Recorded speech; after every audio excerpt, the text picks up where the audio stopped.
What's up, people? Happy Tuesday. It's FT, Todd Father, Scotty Braun, AJ, Kratz. And to those that sometimes request that we have 3 player hosts, today is your lucky day. You know who you are if you're listening. Some people love that.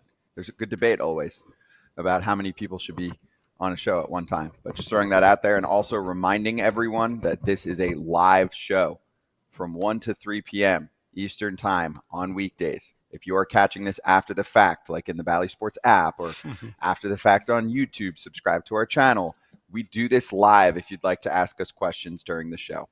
And we have a ton of bonus programming that you'll be able to watch on Bally Sports and on FT YouTube coming up for All-Star Week, which also is Draft Week. So the draft show is going down on Sunday. We'll also have a Friday BA hot sheet from the prospect pad where we'll talk to many of those big prospects that are going to be out there in the futures game. So after Thursday's show, I'll head to Arlington. Some of us will. Kratz, you're going to be on the 4 o'clock Friday show, right?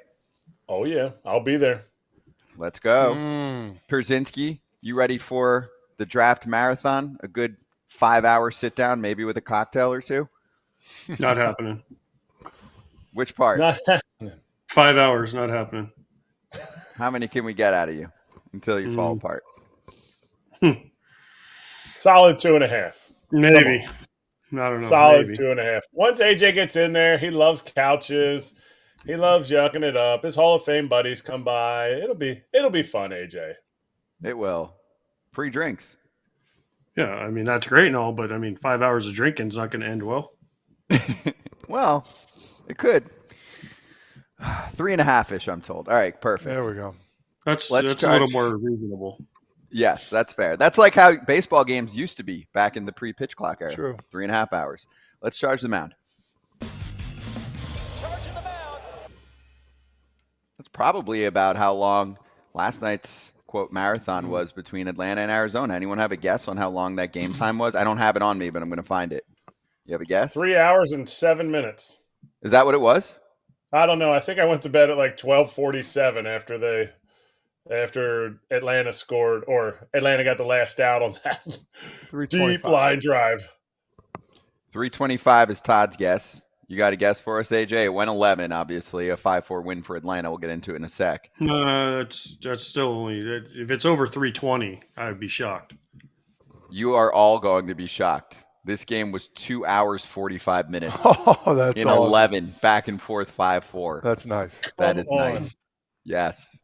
Welcome to 2024 baseball. Old man Kratz couldn't keep his eyes open for an extra 15 minutes. Jesus. Jeez. I could keep my eyes open for the I saw the end. I could keep my eyes open for that nice lock hit that I needed. Oof. And we'll get to that. So let's start with the Braves coming back. They got to Seawald. Sean Murphy hit a tying homer in the top of the 9th. And also, I just want to make sure I throw this out there, too, so we don't forget about it. Matt Olson made a sick play in foul ground, little sliding catch in the bottom of the 6th inning. Here's the homer from Murphy on the 91-mile-per-hour fastball, kind of outer edge from Seawald, who's had a rough go of it lately. Thoughts from anyone about this game and really how Arizona's fine? I mean, they're in the 500 range, but you know they'd like to take more of these games right now. They need to. They're having a tough time locking it down at the end, but they're also having a tough time. Like, this is a team that was actually 0-28. The Braves were 0-28 in games where they gave up more than 4 runs, and the Diamondbacks had opportunities. They just didn't put them away. To me, they had like a 3-1 lead, I think, at one point, and they just didn't have that extra gear to put the Braves away, and they could have been back to 500, but now they're 2 games under 500. Yeah, either way you put it, you gotta find a way to win these extra innings games. You think about it like who has the advantage? Is it the visiting team when you go into extra innings? Is it the home team? I think it's the visiting team, to be honest. You put the pressure on the other team, and now they gotta find a way to get that guy in. You can't just you can schmooze the ball over and get the guy over to third, but also this guy's got to put the ball in play. So, yeah, it's a tough one. And like I said before, when talking to Paul, and I wasn't trying to be like a jerk to him or anything, when I explained to him, like, listen, how do you get away with throwing 91 to 93? You know, it's crazy in this day to see that. And I was trying to say for kids, it's okay. You don't have to throw that hard. But sometimes that pitch does get hit. And as we saw yesterday. I mean, closers go through ups and downs. Look at Kimbrough, look at Jansen. These guys are all talking about being removed from the closer role. And now we're talking about them. They should have been all-stars. So closers go through up and downs just like every other pitcher. It's just magnified when you blow games in the ninth. But I guarantee you next time they get a lead, he'll be the one out there and he'll probably get the save. That's right. Yeah, you go through a little slump. And also, the same can be said about the Braves. I mean, has anybody been concerned about them or their offense? Besides maybe Braves fans on Hammer Territory when they're listening and they're like, oh, what are we going to do? I mean, there's a sense of being jaded. I think you're shaking your head, Kratz, where, I mean, Riley wasn't doing his thing and then he was hurt. Olsen's definitely not the same right now, but none of these guys are past their prime. I mean, I can't call to any injuries that anyone's playing through, but I just don't have a high concern level. And a game like last night actually emphasizes the underrated component to me of the Braves, which is their bullpen. And it's a bullpen that they did so much work on in the offseason because they don't want to necessarily be caught where there's 3 or 4 high leverage guys and everyone's going for them. They don't feel like they have the prospect capital to acquire them. Alex Anthopoulos said this multiple times in the offseason. I'm building up a bullpen that can win in the playoffs now, so I don't have to freak out at the trade deadline. Yes. So I'm going to first say everybody's playing hurt at some point. Everybody has something that's nagging. So is there a level of concern for the lineup? No. There's a level of perplexity? Yes. You didn't think that on June, whatever it was, that Austin Riley would have 3 home runs. So there's not concern because you know it's going to come around, and we've seen it come around. And when he hit that first inning home run yesterday, you're sitting there going, oh, this might be a blowout. You feel bad for the kid that just got called up for the Diamondbacks. But then it kind of got into the trenches of the game, and the Diamondbacks couldn't add on to that, what you said about that bullpen. That bullpen is not names that are really heralded besides like Iglesias, and you have a Minter, and you have the high-end guys, but Jesse Chavez has stepped up. They're throwing guys out there. They got a bunch of lefties in the offseason and all those like 5-7-man trades that they put in there, and they just kept adding to the bullpen. And you're kind of seeing that because they're going to need that come the end of August, beginning of September.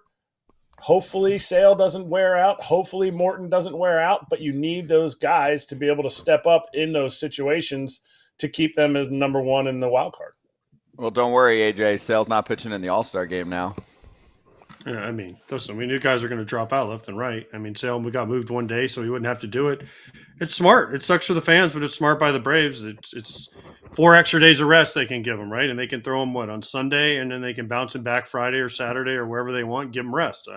I have no problem with this. I know people are going to say, oh, we want to see Sale. Listen, I'd love to see Chris Sale pitch in the All-Star game too, but he'll probably still be there, and he gets 4 days of rest. He gets to take it off and enjoy the time with his family. Yep. Yeah, I was more just saying it like funny, but same thing. I agree. I mean, there's a guy who's done plenty in an All-Star game, and he's dealt with a ton of injuries too. I saw that, right? I didn't put 2 and 2 together.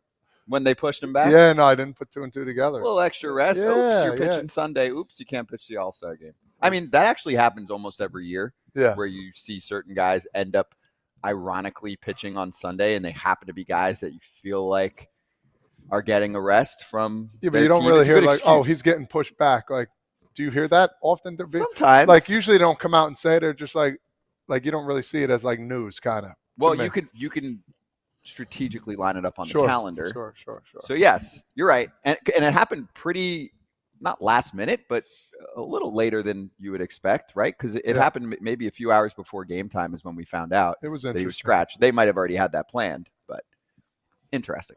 I remember Sale at All-Star game. Sale pitched in. He was one of the first guys, and I don't remember which one it was. Maybe you were there, Todd. I don't know.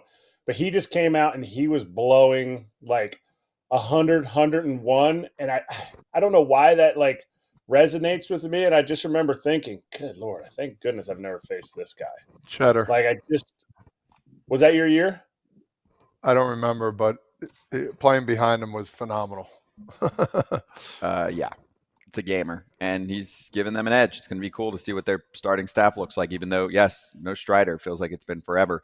But they do have Eddie Rosario, who had the clutch hit to get on for Murphy to hit the home run. So props to him. And they just picked up Rosario. And, of course, he's the Braves version of Eddie Rosario. So, anyway, let's step aside. Ken Rosenthal is ready to go, our FT Senior Insider, talking to us next and answering some of your questions. If you're watching on YouTube, load them up in the chat right now, please.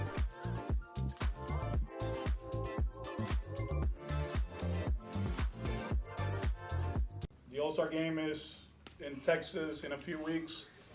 They announced the starters already, that it was voted by the fans. And tonight, they're going to announce the rest of the All-Star. And that one is selected by the coaches and your peers, which I think is pretty cool, right? And this year, we're going to have 3 going to Texas. The first one, 1,000 hits in his career. He's been a Silver Slugger. He hates it, but I do believe he's the face of the franchise. Rafi Devers, you're going to take it.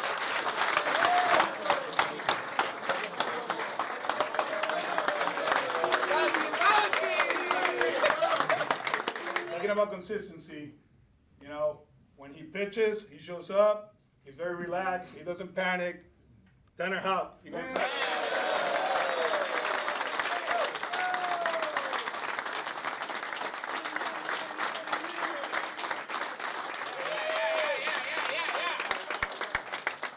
We got one more, and when we talk about consistency and posting and playing the game right, this guy is amazing. We got kids here, and I bet if you want your kids to become big leaguers and play the game the right way, you're going to tell them, take a look at Jaron Durant.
I feel like Ken will appreciate this. It's the Inside Scoop with FT Senior Insider Ken Rosenthal. Todd Father and I have deep conversations during commercial breaks, so we were trying to decide what went down before toothpaste was invented for mankind. So just letting everyone know. That's all.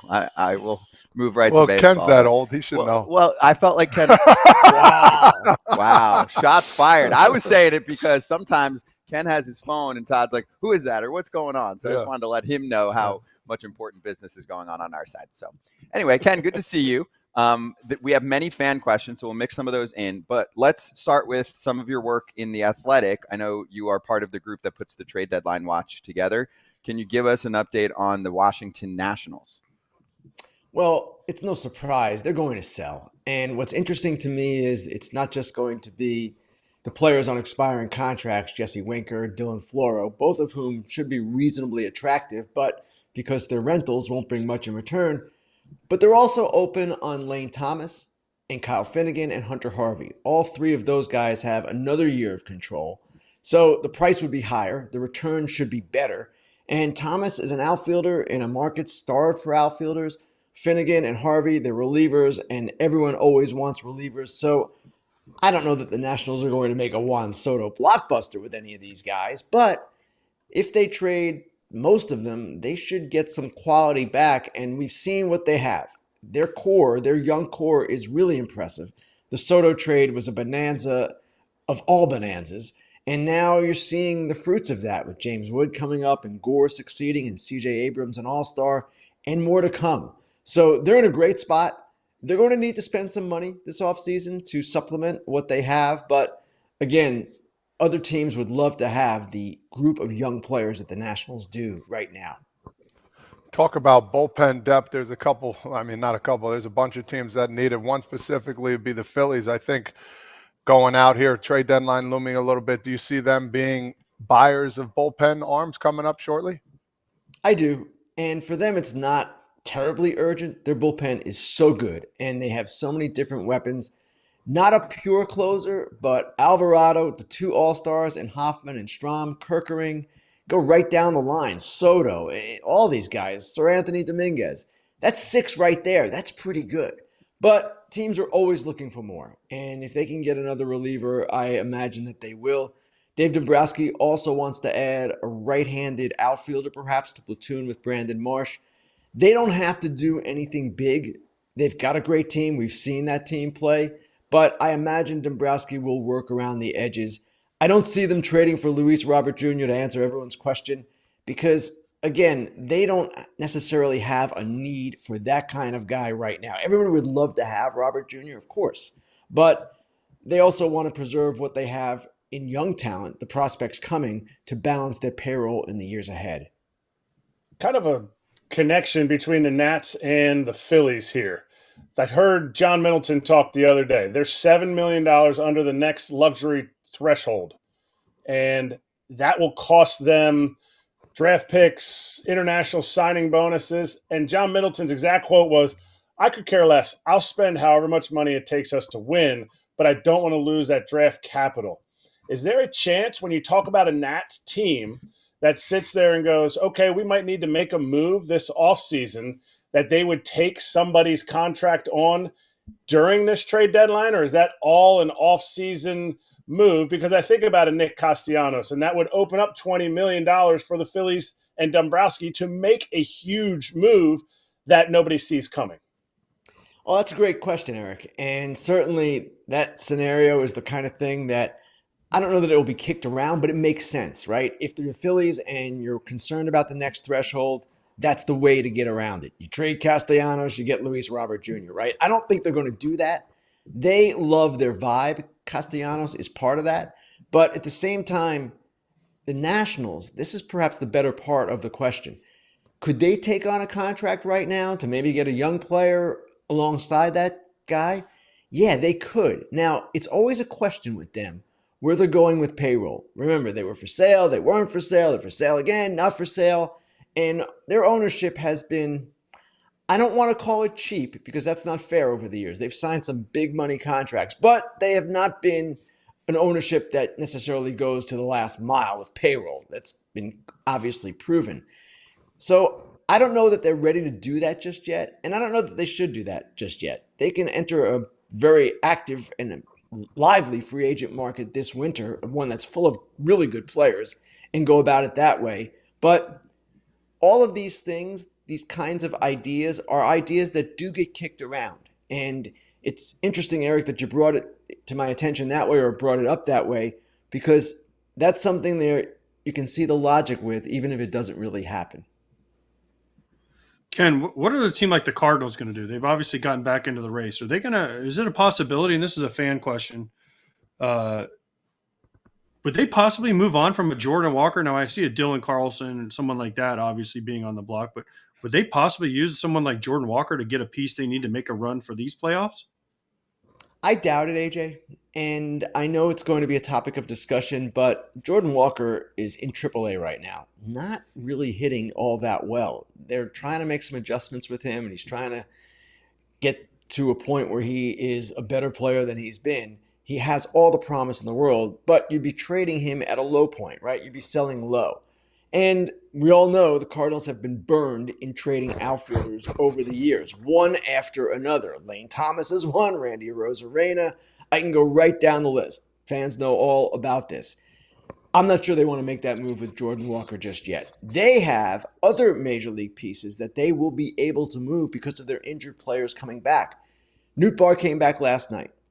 Ivan Herrera, the catcher, is about to come back, and then they're expecting Tommy Edmonds sometime after the break. He's been out all year with a wrist thing. Who knows how that's going to go? But they have the ability, as you mentioned, to trade a Dylan Carlson, to trade a Herrera, and do some things in that way to get what they want. Now, what should they want? They're left-handed, too left-handed. They want some right-handed hitting. Obviously, Goldschmidt and Arenado succeeding in a better way would really impact that. And also a starting pitcher. It's going to be interesting to see how they approach that. They've got this rotation that some of us questioned as far as going into the season with because it's older. 4 guys 34 or older. They've done extremely well for the most part. A couple of bad starts here and there, but it's been a successful rotation. Do they need one more? Yes, I would say they need one more. Palante's done great for them in the rotation, but there's always the chance you could move him back to the bullpen. And my goodness, if one of these guys gets hurt, the 34 or older group, you're kind of in a difficult spot. So I can see them looking for a starter as well as some offensive help. Ken, I'm going to combine 3 fan questions here because there's some Yankees chatter, there's some Marlins chatter, and always appreciate the fans with the super chats too. So I'll read the 3. Here's William. Ken, do you believe Jazz Chisholm and DLC, I'm assuming he's talking about De La Cruz, will be dealt? And then there's a question about the Yankees. Any chance that they go after Kopech? And the reason I put those 2 together is the third one here from Raikia, question for Ken. Yankees need speed and athleticism in their lineup. Do you see them trading for Jazz Chisholm and Tanner Scott for the Marlins for Glaber and 2 prospects? Will the Marlins do it? I'll actually just do the one part of saying no Glaber. He's going to be free agent after this year. There's no value to the Marlins. But anyway, do what you please with all of that. Okay. Chisholm is going to get traded. I don't think there's much question about that. The only question is which team. Would he fit for the Yankees at second base? Sure he would. And he would give them more speed and athleticism. Yes, all that is true. But Gleyber Torres is still there, and he's not going back to the Marlins, as you mentioned, Scott, because he's a potential free agent. In fact, I believe it was 2 off seasons ago, there was talk of Gleyber to the Marlins, and it just didn't happen for whatever reason. So that part of it I don't see. The Yankees and Kopech, sure, they're going to be looking at all of the relievers. There's no doubt about that. Kopech does have strikeout stuff. That's what they're looking for. He has not had a great season, so I don't know how they view him right now, and we'll just have to see how that goes. What's the third question? I think I'm missing one here. So you said Kopech. We went over Jazz and DLC, and the only other name I think we didn't get to was Tanner Scott. Well, he'll be traded, and he's one of the top relievers available. The Yankees are on him, as are any number of teams looking for bullpen help. Brian De La Cruz has more club control. That's why he's not most likely to get moved. But Tanner Scott, potential free agent, having a really good season. And sure, you can see that happening. And I would definitely expect that to happen, for sure. Can I just double down for a moment on Jazz? Why do you think he'll definitely be traded? Because there is still team control involved. Is it just because the Marlins are terrible, this is a good asset, and he can play multiple positions? Bingo. He is a guy that certainly is something that you can trade to get something back for. And the Marlins have shown that they will trade players with control. Arias was one, of course. And then with Jazz, yeah, he can play center field, could play second base, I assume, for a team like the Mariners. A lot of people say, well, why not shortstop? He's not a shortstop. So that part of it is probably not going to happen. But he is a guy that is going to be interesting to a lot of teams. And the Marlins, anybody making money, anybody who can bring them something back is most likely going to go. You know the Rays are always looking to move off people, and you talked about right-handed bats, outfield bats. Randy Arozarena, are they going to be willing to move off of him? And if not, why? Is it his value? Is it his struggling? Because he's always a playoff contender. They're one of these teams, the Rays, that the next 2 weeks are critical for them. And they're kind of in that mediocre mix of clubs where they're kind of in, kind of not in, and the next 2.5, 3 weeks will decide probably their direction. Now, they can do any number of things. If they get hot, they can certainly act as buyers. If they just fall apart, they can sell and sell quite a bit. Bullpen guys like Fairbanks, for instance, Randy Arozarena, Zach Eflin, all of these pieces will be in play. And the other thing for the Rays, and we talk about this all the time, guys, it's not necessarily a binary equation here. They can buy and sell at the same time, which is something that they've done in the past. It's something that enables them to compete for the rest of the season while accounting for the future a little bit. So I would say what happens in the next 2.5 weeks for them is absolutely critical. It's the same for the Texas Rangers, who look like they're starting to get hot. A lot of things will be determined by what happens here. It's almost as if the playoffs are starting in July for these teams. The Reds are another one. I could go right down the list. There are probably a half dozen to a dozen of these clubs that are not sure where they are and are going to need more information before the deadline to determine their course. Another fan question here from Michael. What is more likely for the Orioles? Mike Elias swings big for another ace for tier 1 prospects or threads the needs and trades for a solid 2 for 2 prospect tiers. They're going to trade for a starter. I'm pretty confident of that. I don't know about prospect tiers, but as I mentioned on Fair Territory yesterday, and I actually got the names wrong, they've got only 3 starters under control for next year that are currently in their rotation. It's Grayson Rodriguez, it's Dean Kramer, and it's Cade Povich, the kid. So they need help. They're going to need, going into next season, as many as 3 starting pitchers. Can't accomplish that all in free agency, or they don't want to anyway. So they're going to need to trim their prospect pool a little bit to get the starter that they need. They've done this once already this season. In getting Corbin Burns, it looks like a great trade for them, even though it was 1 year of control, and even though you lost a guy in Joey Ortiz who might be an all-star. They've got prospects stacked in the infield and in the outfield. They can do some things. It's a question of what they want to acquire. Can they get that person? And are they willing to maybe give up a better tier of prospect to get a Garrett Crochet, for instance? Ken, I'm going to move on to the Brewers. I know we've spoken about them a bit, and you wrote about right before they made a trade, the fact that they might kind of play on the margins and not go big. So just kind of a basic question here from OC. Do you expect the Brewers to do anything? That's obviously a pretty broad question. So I guess, do you still feel like Milwaukee's not going to be a player for, say, one of the top few guys available? But if so, do you still think they'll be a very active team at the trade deadline? It's just not those major moves that, they usually kind of avoid, right? They've already been active. They've traded for Aaron Savali, and they've signed Dallas Keuchel, who gave them a pretty good start the other day. So they, like other teams, are looking at the next few weeks as an information base of sorts. And they're going to see what they have and determine where Devin Williams is coming back for the bullpen, where the rotation is. Do they need to add more? I expect that they will be active looking, but I would say that still what we wrote, that they're not going to do anything major, would be in line with their philosophy over all of these years. They have never really been a huge player at the deadline. They've done things, but they haven't done the big things. And that's just how they roll. They are in position to maybe make a big trade because they have a number of young outfielders in particular, but I just don't see them being that team. If I'm wrong, I'm wrong, but it would be counter to the way they've operated over the years under owner Mark Attanasio. And money is part of this. There's no question about it. They are a low-revenue team, and they don't want to go for broke, trade kids for an expensive player that might not be there very long. Well, I kind of brought this up last week about how this is different than other years, and they are a big player. They dropped Hader to the Padres which now David Stern said on the show and other places, maybe I misread the clubhouse on that one. Devin Williams is still an elite level, maybe the best closer in the game. I know he's been hurt, is it possible the guy who they thought about trading in the offseason or kind of in the hater line could bring them that number one starter that they're looking for, or maybe a number two starter that they're looking for? Because Trevor McGill's been doing freaking awesome. So they've gotten here without Devin Williams. Is that a possibility, or is that something that always comes out of nowhere and you don't really hear about it till it happens? Well, that is the kind of thing that comes out of nowhere and I won't hear about till it happens. But I would say the answer to that is no.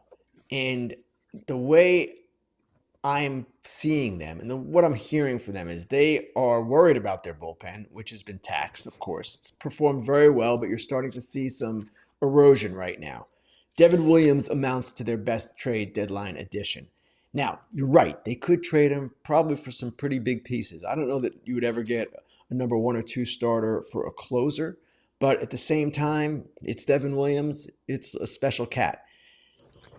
I don't see that happening, Eric, but again, it's an interesting idea. And teams, as they approach the deadline, and this kind of stuff will all take place after the draft, which is Sunday. And the way they look at it is, all right, everyone's available. We can do anything we want, but let's see what we think is realistic. So they'll talk about everything. And I imagine, I'm actually certain that teams will ask about Devin Williams. I'm just not sure the Brewers will want to go there. All right, last licks here, Ken. I got two more for you on teams. Steven asking about the Tigers winning games and if they're sellers. It's buyer seller talk here for them. And then I had to throw this one in there because the name is Justin Rosenthal. I'm assuming no relationship unless it's Justin in the fan. But I was like, you know what? I'm going to give it to Justin. Definitely. Are the Giants sellers or buyers at the deadline? So Tigers and Giants. And I know a lot can change. That could be an answer for one here, right? Tigers are a seller. And I expect that they will move Jack Flaherty, assuming he's healthy. He's scheduled to pitch on Thursday, come back from 2 injections in his lower back. He has not been on the injured list, but they've pushed his starts back twice. Supposedly he is fine. As long as he's fine, they've got to clear the bar of a draft pick compensation if he left as a free agent with a qualifying offer, but I would expect that they would do that. Jack Flaherty was not a great deadline addition last year, but he's pitched much better this year. It looks like he might finally be coming into his own. They also have a number of relievers that are going to get attention.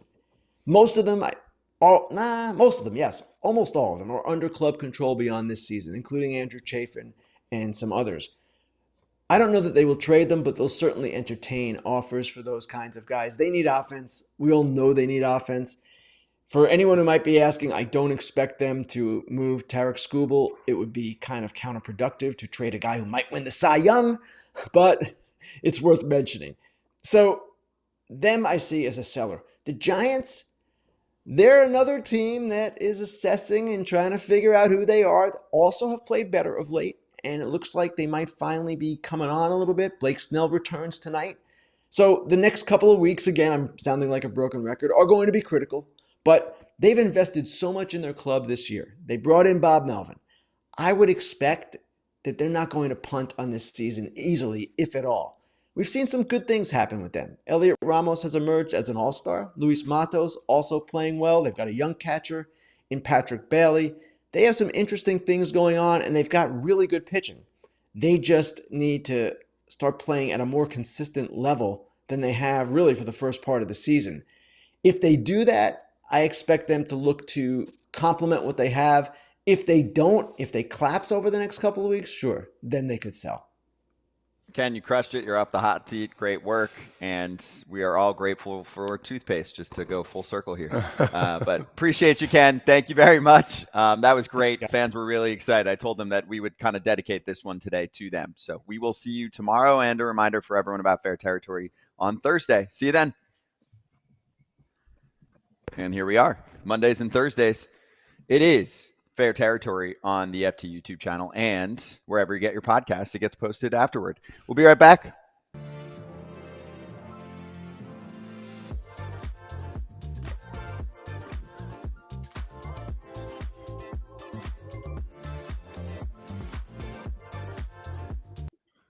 We're still here, okay? We're going to do a little fan Q&A. We're live, okay, people? Just for the FT YouTube channel. So we got 3 minutes. I'll look at just one or two spare comments. Armand and a couple others I saw earlier were asking about the Mets and if they would go for some bullpen help, and would they trade Quintana or Minaya if Senga is coming back before the deadline. I have started to see some articles about that too. Kratz, you're shaking your head. If the Mets would trade a starter for maybe some bullpen help, I know it's not conventional, but you might be in a position where you have baseball trades. I actually would not be shocked if something like this happens. You have guys that are going to be free agents after this year, and they desperately want to keep their prospects. That's been a problem for them for years. I don't see them trading from their starting rotation depth just because of the question marks that are out there. Not that Senga's going to come off the IL and not do good. I think he'll do fine. It's just I don't see them trading from that depth. I see them adding pieces here or there. Just they have to add bullpen pieces. It's almost like if they want to get back into it, it has to be bullpen pieces because they are a sieve right now out there. Yeah, they badly need some reinforcements there. But they do have starters. I mean, there are starters not only in the majors, but in the minor leagues for them as well. It's one of the few teams that has some depth. And Senga would be a huge addition, obviously, when and if he comes back healthy. I mean, I know he's on good track right now. I was watching Christian Scott yesterday. Yeah. And he's not going to blow 97, 98 by you, but his 93 to 94 plays up. And there was a lot of swing and miss yesterday in that Pirates game. He did give up a 2-run home run to O'Neill. But other than that, I mean, he was living on the top of the zone. He had a nice little sweeper, slider action. Sign of good things to come, for sure. Yeah, it was the bullpen, right? Because what was the inning where the Pirates popped off yesterday? And also Rowdy's just putting on a show for AJ. He beat out a ground ball yesterday to go that, up 3-2. And he had 2 nasty defensive plays over at first. He's the man right now. Who the new guy came in? It was Orzy. Orzy, yeah, gave up the runs, and then Hauser gave up a few more, and that's the problem. I mean, it's not there for them in that bullpen. No. They're looking for life. All right, we're coming right back. We're going to do some more trade talk here during Hot Corner.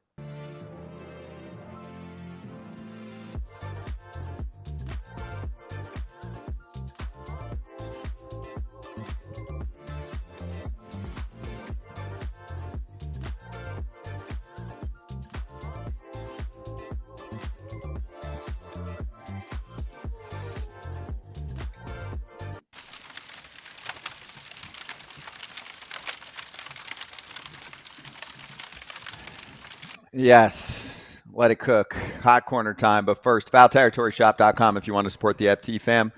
Shirts, multiple varieties of hats. You know, you got your regular kind of fitted, and then I've been actually rocking it a lot lately, your trucker hat. I like the trucker hat that we have. I don't like most trucker hats, but this one I like. Agreed. Good work. Stickers, wristbands, coffee mugs, the whole deal. Okay, let's continue to answer some fan questions here during Hot Corner. So I'm going to throw some out there from the chat, following up our conversation from Ken. So AJ, I'll start with you. And some of this is also just informing fans. Steve asked, why would the Tigers trade Flaherty when they push his 2 starts because of his back? Well, AJ, if he comes back and he shows he's healthy, why not? Yeah, they're not winning the division. They're probably not making the playoffs. So if you can get some for him, he's on a 1-year deal. Get whatever you can for him. And if he proves he's healthy, he can be valuable. I know he didn't do well last year, like Ken said, but this guy's pitching like a different guy. This is the Jack Flaherty we all thought when he came up with the Cardinals, 5, 6, 7 years ago. And now he's kind of turned a corner. He went through a rough patch. Now he's pitching well. You get what you can for him. Yep. Agreed. Kratz, you want to kick this one off? I don't know who asked this, but do you think MLB should move the trade deadline into August? And I think whoever asked it doesn't mean like August 1st or whatever, when it sometimes hits the Tuesday that they want, but should in August 15th or something like that be considered because of a year like this where there are so many teams involved and less sellers, or not? I don't think so, but I'm disappointed personally that they got rid of the August 31st one. It's little pieces of depth that are rarely used, but the August 31st trade or whatever that's called, like the non-tender trade deadline, something like that, where you have to go through waivers to be able to get traded. I think that one netted us the whole Verlander trade. So I thought that was that was a big one the one year. I just think I think where it's at is fine, but I would be a fan of moving it up. Make it part of the whole All-Star weekend. Don't let it don't stop the momentum. Like, we keep it going. Make a different trade deadline. I don't know. I don't really care if it's where it's at. I just want teams to make decisions and not have whatever date they choose. I just don't want them to be hemming and hawing back and forth, which, we're in, we're not in. Okay, we'll take one little flyer on a team. Oh, we didn't make the playoffs. Who cares? Well, what do you think? I mean, you threw a lot out there. So first off, if you do make the trade deadline earlier, like closer to All-Star break range, then I think you definitely need to bring back that waiver claim one, because then there's too much space between the rest of the season and not being able to do much, right? Like, what if you lose a bunch of players to injuries? I agree. I mean, the more action and activity and names to bring out there, I think it was an underappreciated deadline to have that next deadline that was out there, because it basically made it 2 months of trade talk instead of one, and teams were able to still stack up, if they had a problem, only with certain names, right? Because they had to clear waivers. Yeah, and I like the idea of having 2 trade deadlines. I'm a huge component of that. One earlier in the year and one later in the year, and I think, like you said, I was going to make that point: an injury, a guy struggling, or something. You need a piece. You need this one piece to get the team to come together and have even better teams. So I'm a big component of having 2 of them. People might say, that's too much, but it gives teams other opportunities in case all of a sudden they go on like a 20-for-5 streak, and next thing you know, they're back in it. Well, why did they take that away? I don't remember. I'm sure there was some type of reason. I thought some of it, AJ, had to do with players not wanting to get moved around again. Was that a player's call? You can't move the trade deadline back because players aren't going to want to be traded that late, and they're going to want to know where they are. That's why they got rid of the non-waiver or the waiver deadline, was because players were sick of being traded August 31st at midnight and then have to move to a place for 2 weeks. They didn't want that. So it's something they'd have to clear with the Players Association. Players don't want that. Players don't want to have to deal with that. So it's tough. Move it forward is great. Move it back, it's not going to happen. The players won't let it happen. What about if we still stuck to the one deadline, but we made it August 15th? Just to give some more room, to see if other teams not going to want off? that. Players aren't going to want that. Players want to know, the sooner they know where they're going to end the season. Listen, we saw trades happen last year after the trade deadline. Giolito and Reynaldo Lopez, they went to the Angels, right? They cleared waivers. They put them on waivers, and they just claimed them. That's how you're going to have to do it now. It's just a different world. That's just a dump, though. That's the dump deadline. That's like, here, take players, and whoever wants to claim them first. What do you think? What do you think teams try to do on the waiver deadline? They try to dump guys all the time. We got Alex Rios because the Jays wanted to dump his salary, and we picked it up on the White Sox. I mean, it's still what they do. It's just a different way to call it something. Right. In that scenario, you can actually trade prospects away. In this new scenario, you can't. You're literally just picking up money. Just throwing that out there, what the difference is. Okay, cool. We're going to talk to Shayna Rubin next about those San Francisco Giants. I know we mentioned them a bit with Ken, but we'll get a little state of the San Francisco Giants coming up. Buy or sell, or all those pitching coming back in the second half.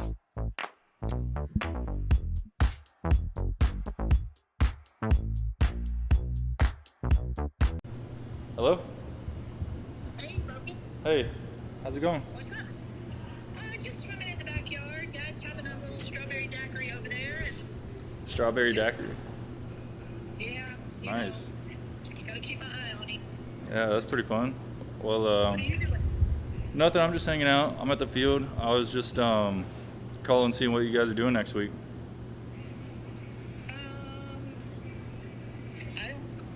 Dad will be back from Arkansas. When do you get back? Sunday? He gets back from Arkansas Sunday. Okay. Well, if you guys aren't busy, I know you just came to see me, but I'm going to Texas for the All-Star game next week, and wanted to see if you guys wanted to meet me out there.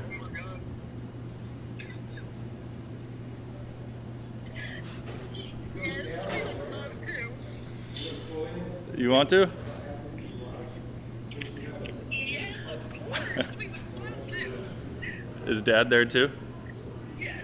Oh, you're gonna make me cry. Oh, man, that's so awesome. Yeah, we just had a team meeting. They just announced it, so they said I made the team. Oh, that's so cool. That's amazing. One of your dreams come true. Yeah, it came true. So if you guys aren't busy, I'll see you out there. I'll be headed out there. So. Well, I promise you we'll be there. All right, that sounds good. Yeah, we can figure it out later. I just wanted to give you guys the news.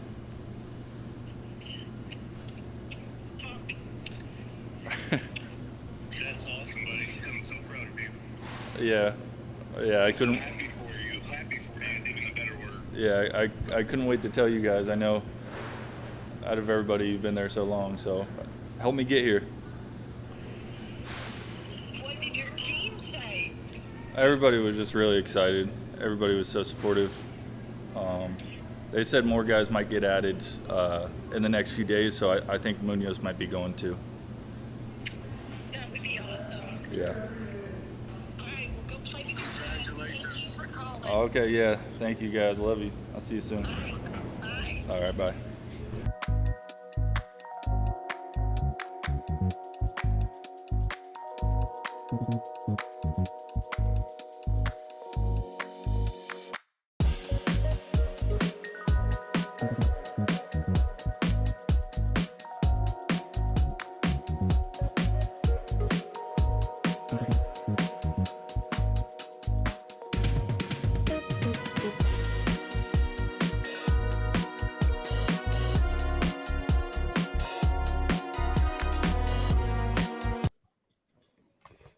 Hello, everyone. We're back on FT. It's Braun, Todd Father, Pierzynski, Kratz, and now joining us, Shayna Rubin, Giants beat writer at the San Francisco Chronicle. You can follow her at Shayna with a Y, Rubin, Rubin. Shayna, great to have you on. Let's get into the Giants. So I'm going to hit you with the hard one right away, okay? Giants, buy, sell, and trade deadline plans, because I know that's what everyone's asking us about first at this point.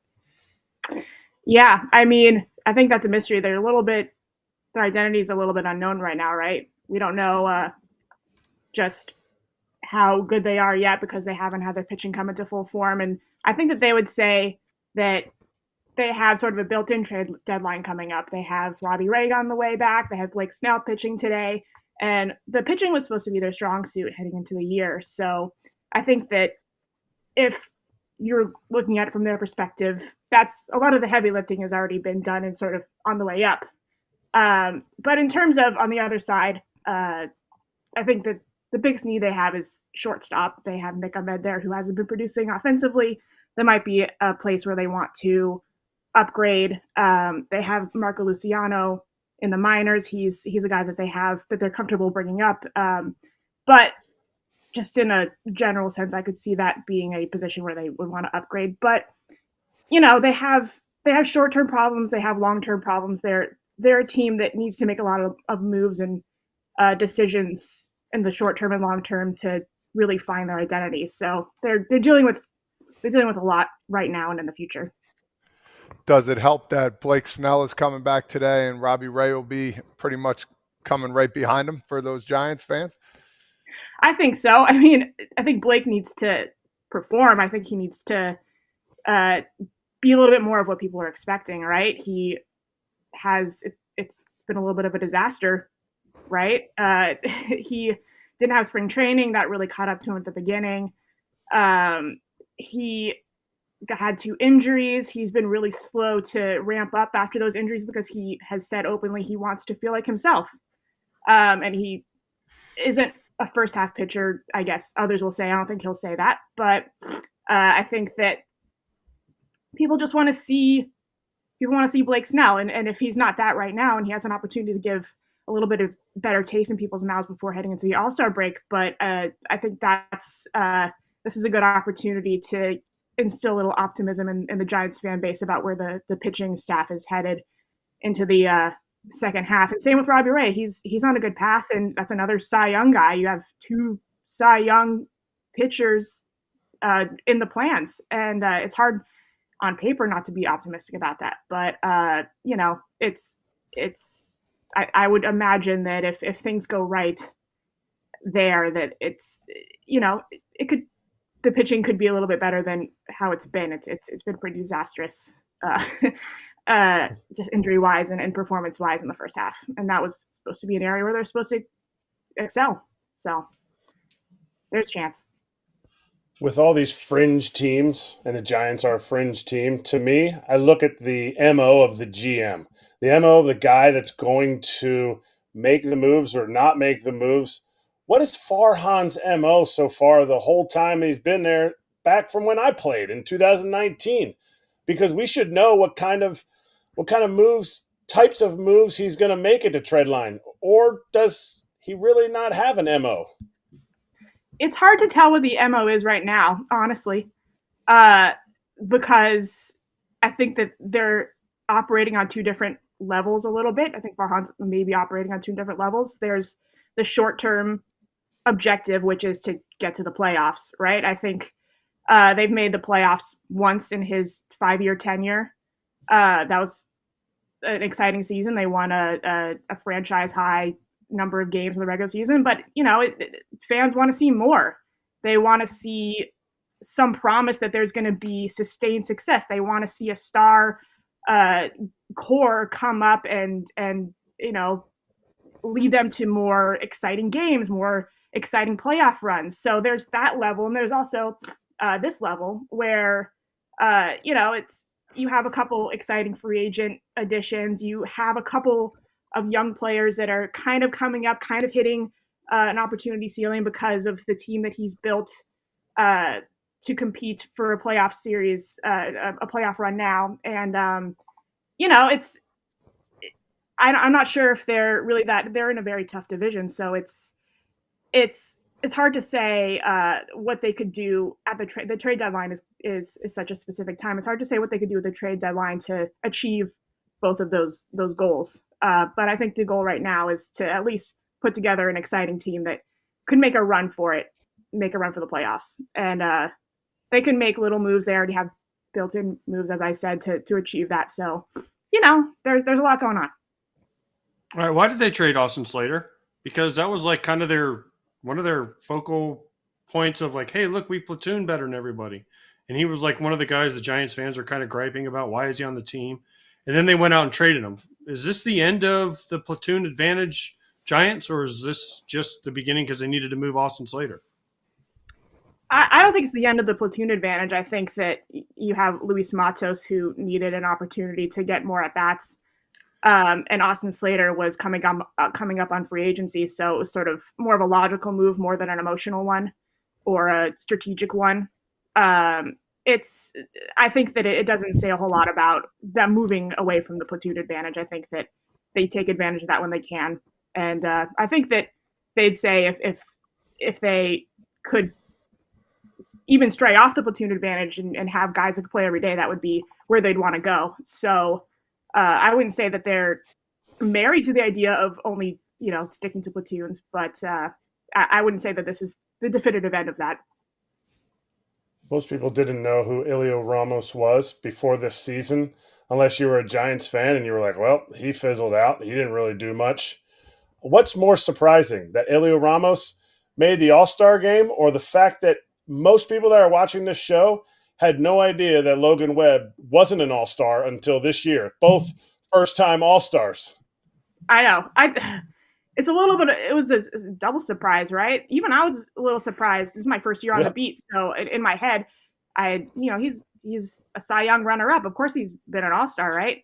But he said after he was told the news that he was keeping his expectations low because he's seen this go down before, where he feels like he's had better seasons or better half seasons that warrant an All-Star, and this is one of them. And he wanted to temper his expectations a little bit. It was surprising to me that this is his first time. But the Ramos story is probably the most surprising development of the entire season. I mean, he somewhat under the radar. It was very under the radar. Found his confidence. He found his swing. He realized that he belonged, and that took a lot of failure. And he has been very open about when he had the few and far between opportunities in the big leagues that he was trying way too hard to just impress everybody. He wanted to hit a home run and every at bat. He wanted to double every at bat, and that sunk him. And he put in a lot of work in 2 years ago in the off season to just feel good about himself. And that work 2 years ago is paying off now, so that when he came up with the opportunity in early May with an injured Soler out, that he wasn't just there to fill in, he was there to take the spot and hold on to it. So that's All-Star is, if you look at it from the macro, he's been probably their most valuable offensive player. He's been their spark plug. When he came up, it felt like the tide shifted a little bit from sort of, who are we? Can we win a few games? Can we, can we generate some excitement in the clubhouse to, oh, we have this guy who's going to come up and just lead the way a little bit. And a lot of his teammates have said, you need that. So the fact that he's had this sustained success, the fact that he's now being circled on scouting reports and adjusting and taking everyone's best shot, it's not only surprising, but just incredible to watch. I don't know if you were there yesterday, but the gathering to celebrate the life of Willie Mays, I saw a little bit on TV. It was pretty memorable, with all the people that were there, from former presidents to Dusty Baker to Barry Bonds. I mean, just to name a few people, Marcell. I mean, it was awesome to see that, but at the same time, they're celebrating the life of somebody that we will never forget. Can you talk a little bit about that whole scene and how special that was for truly a remarkable guy? Yeah, I wish I was there. I was on my way back from Cleveland, but I got back right in time to watch it on TV. So it was amazing to watch how many people, how many luminaries, how many important people he had a relationship with. And I think when you hear about not just stars, but people, historic figures like Willie Mays was, you kind of think of them as, they operate in a different realm. They operate in a different sort of stratosphere of others. And I think since he died, and even before, obviously, the way that my colleague John Shea talks about him, his probably one of his most impactful the parts of him was that he was able to connect with so many people on a personal level. He took his responsibility as one of the greats as not something that distinguished him as a human or separated him as a human being, but made him a role model. He really embraced the role model role. So it was amazing to hear, Bill Clinton's speech about him, that, you hear Willie Mays, he would hold courts at the card table and just tell stories for hours about his playing days. And if you love baseball, that's the dream. You want to hear one of the all-time greats talk about his career. You want to hear him talk about the highs and the lows and the little behind the scenes stories. And I think that that's one of his lasting legacies in the game, is that everyone was allowed to hear what he went through and what he saw and what he experienced. So it was really beautiful to see the breadth of lives that he touched. Are the Giants fans still pro Bob Melvin? Or, because I remember they got rid of Gabe and they were like, oh, we got Bob Melvin. Yes, he's, led the A's to playoffs and all that. Are they still on that side, or because of their non-success, are they kind of getting off of that bandwagon a little bit?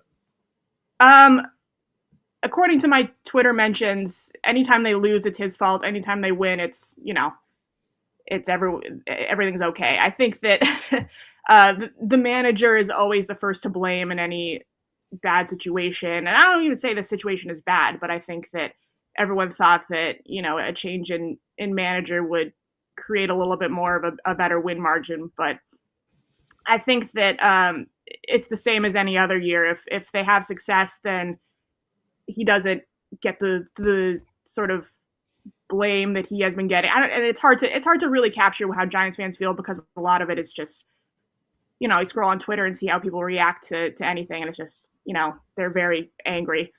But, it's his first year. So I think that people were really hoping to see a huge difference compared to last year. They wanted to know that what they saw the mediocrity they saw last year could have a couple quick tweaks and then, at least play above 500 ball. So I think that that's just a reflection of the frustration that they feel that it's like a Groundhog's Day with this team. It's just mediocre again. Got it. I guess it's everybody's fault. All right, I'm going to finish with one that you might not have an answer for if you're not up to speed on the KBO, and that's okay. But one of our super fans, Army Chow Mein, said having signed Jung Hoo Lee last offseason, will SF be in on some other big players from the KBO? She threw a few names out there, including Kim Do Young, who I think also goes by Do Young Kim. So one way or the other, I'm not sure which way they go with the pronunciation there. But overall, even if you don't have the scouting report on KBO players for us yet, because I know you're covering the major league team every day, do you think there will be a shift in more signings for San Francisco from Japan and Korea? I would imagine so. I don't have the definitive answer for you, but I think that that's a league-wide trend, right? I think that with the nature of free agency here, that there's an increase. There's a lot of eyes going that way to look for experience, to look for a free agent of a different kind. So I would think that given the status of the Giants farm system, which is a little bit behind every other teams, that they would be looking for any sort of advantage to get more talent in-house. And they're a big market. They can flex their financial muscle a little bit. So I would imagine that, and I would hope that they would be exploring those corners as much as possible. Last one. You can bring us all on for this one, actually, as we say by. It can be kind of a quicker yes or no, more of a prediction at this point. If the Giants, Kratz brought this up while we were texting, if the Giants don't make the playoffs this year, is the front office the same way that it looks right now? What's your prediction? If they don't make the playoffs, just nice and simple. Doesn't matter how they missed. They missed by 5, they missed by 1, whatever it is. Are they, is Farhan running the front office for next season? Or is the pressure that, heavy at this point? I don't think I could give a yes or no answer to that because it's not my call yet. Prediction wise, I think that it's on the table to discuss whether that's a possibility that the front office changes. And that's only because, there's it's been a couple years where you would hope to see a little bit more progress on that front, where you have the opportunity to transform a franchise that was in the dumps when he took over. And I'm not going to call for anyone's job. I would never do that. I think that I will just say that it's something that would likely be a topic of conversation if they don't make the playoffs, because they've poured a lot of money into this team. They have the expectation after all these years to be more competitive, to have, especially in a very competitive division, to get to a point where they can compete with the Dodgers, compete with the Diamondbacks, compete with the Padres. They're up against it. So I think that if it doesn't feel like there's a ceiling to crack there, that's going to definitely be a conversation. I like it. Yeah, I actually think they are going to sneak into the playoffs. We just went over some futures picks the other day, but I do think they need to do some damage at the trade deadline, unlike last year, and I think they will, but we'll see. Shayna, this was awesome. Thank you so much for joining us. A lot of hard-hitting questions, and we'd love to have you back sometime, and hope you enjoy the All-Star break a little bit too. For sure. Thank you guys for having me. Thank you, Shayna Rubin. You can follow her at Shayna Rubin on Twitter, and we'll swing right back on FT.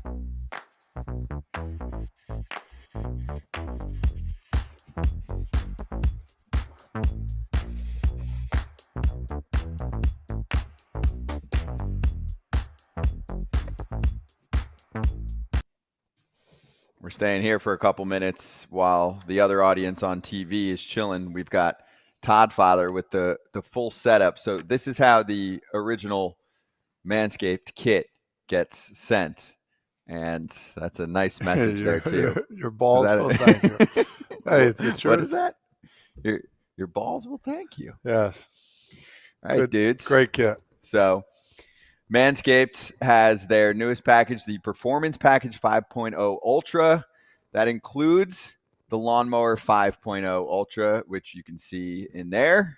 That's the big boy taking up the most space, not the model 2 spots to the right of him. Okay. It's the 5th generation trimmer featuring 2 interchangeable next gen skin safe blade heads, a standard one for taking a little off the top, and a new foil blade to go smooth wherever your heart desires. Also has the dual LED spotlights to provide contrast on multiple skin tones, 3 length setting combs, and best of all, waterproof for you. So there's free gifts in there. Behind all of the cool stuff that Todd Father was showing, there's the boxers and the shed travel bag. So you can get a piece of this. Join the 10 million men worldwide who trust Manscaped with the exclusive offer, 20% off plus free shipping when you go to manscaped.com and use code FOUL, FOUL20. It's summertime at Manscaped.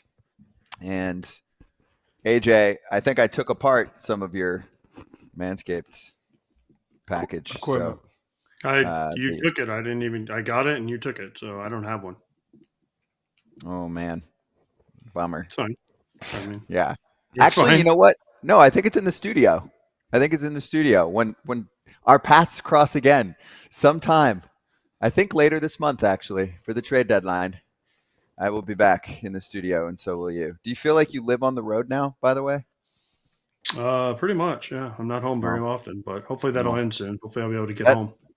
That is ending soon, a few weeks away. So we're all going to be next week at the All-Star game.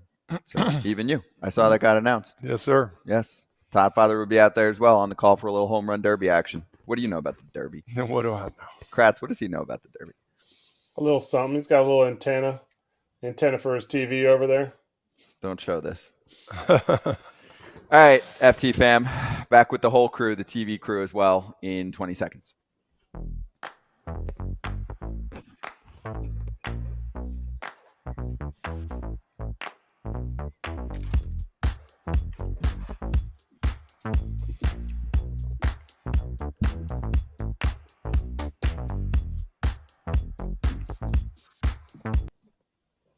Yo, welcome back, FT. It's Braun, Pierzynski, Kratz, and Todd Father for you. We are on Valley Sports TV and Marquee and on the FT YouTube channel right now. And today we are going to play the trade wheel player version. Sometimes you do the teams. Yep. This time we're going through specific players. Okay. So let's get through at least a few spins. Land? Yes. And I need a destination for this particular player. I will also do this. There is an option that we can add to the 30 teams. There's a 31st option, and it's called sitting still. Or I guess it's one of the 30 teams, but that he won't get traded. We can add that. All right, let's spin it. And we land on Mr. Anderson. Oof. Tyler Anderson to start. Oof. You know what? I'm actually going to let AJ go first on this one because we brought him up the other day, and I'm curious to see if he believes the report that we were reading from the other day. AJ, where do you think Tyler Anderson goes? I think the Angels are dumb enough they're going to keep him. That's what I think.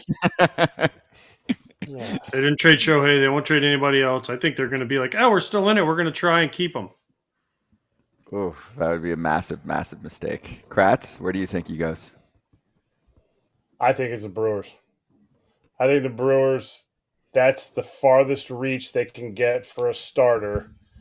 And he's available for he's under contract for next year too. I think that's why the Angels want to keep him, which adds more value. But I hope AJ's not right. There's a lot of times where I hope AJ's right. This ain't one of them. To me, I think this guy deserves an opportunity. He's had some up and down seasons, but I think it's the Brewers. Okay, what do you got? I don't know. I'm just going with the first team that came to my mind, and I'm going Cardinals. Just another kind of veteran guy to put on the team here a little bit. 4 or 5 starter that could come in and easily with Lance Lynn and Gibson and Sonny Gray, to name the couple that are there that, I know that are veteran status guys. I think he would fit in right there. And it's a lefty. Matz is still hurt, right? So, it's another lefty. Yeah, they need a starter. They need a starter. They need a veteran starter. I think that would be a very good fit for the Cardinals. I think it's a good call. I like that one. I was listening to Katie Wu on a podcast, our friend who covers the Cardinals, and she brought up Fetty and Anderson as potential targets for them. And she thought that they wouldn't have enough or they'd be outbid for Fetty. And so she said maybe Anderson because they could take on the money too. It's not crazy money, but he's getting paid pretty well. I'll throw one other team out there. Orioles need a starter. I'm trying to decide where they'll go. I could see them liking Tyler Anderson. Kratz, he has not loving, maybe liking. He has, in addition to the arsenal working well this year, he has the sexy peripherals. Like, what was the stat I was looking at? It was one of the WAR numbers where he's just flying. So I could see the super analytical Orioles into a Tyler Anderson. All right, who's next?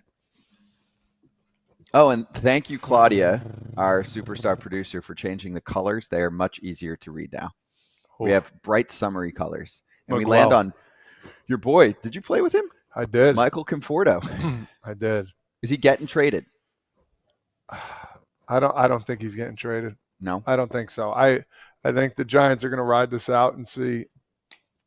I don't know. I think he's just a glue guy, man. He's awesome guy in the clubhouse. I think he fits well in the Giants organization. I think they really do love him over there. And to lose a guy like this, it kind of brings the morale down a little bit. I know it's a business, but there's not one bad thing you could say about the guy. He's just solid as they come, and he's doing well. He's healthy, and he's ready to rock. When you say glue guy, what does he do, or what was he like?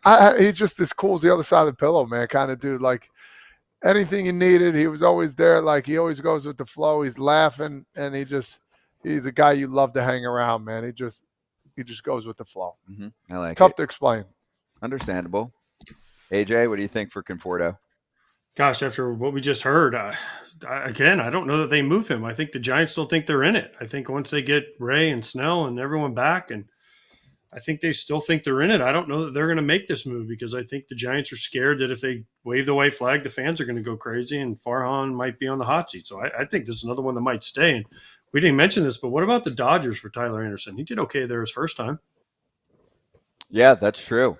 He really worked there. And then when he popped over to the Angels last year, it wasn't good. He picked it back up. But, yeah, that's a good name. I like that. Kratz, did you go yet? I think the schedule dictates if this guy's moved or not. They're going to play after the break. They play Colorado, LA, Colorado, and Oakland. Essentially, you're playing eight out of 12 games that you should win. Obviously, not going to win all 12, but the Dodgers series is going to be tough. There's going to be a lot of energy in that series.